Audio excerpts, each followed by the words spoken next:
nandito tayo ngayon sa factory ng ice. So, this is ice machine. Sa salty water ang ginagamit dito para sa mga fisherman o nag-fishing. Laki. Huge. So next na gagawin namin is itong condenser. Lalagay sa labas kasi mainit dito. Ito yung isa gawaan. Ito yung storage nila, container. Ito yun, pinakamalaki. And crash ice yan.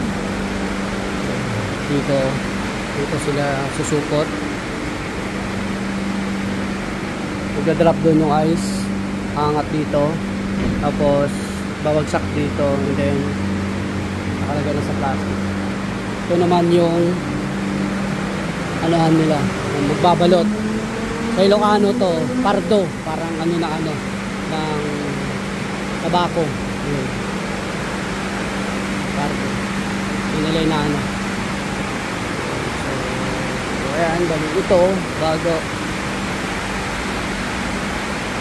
Yan yung pinabit namin. Tapos hindi pa tapos. Cold room storage ng ice.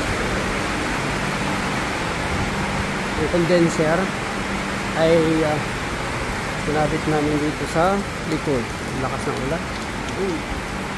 Alright, so thank you.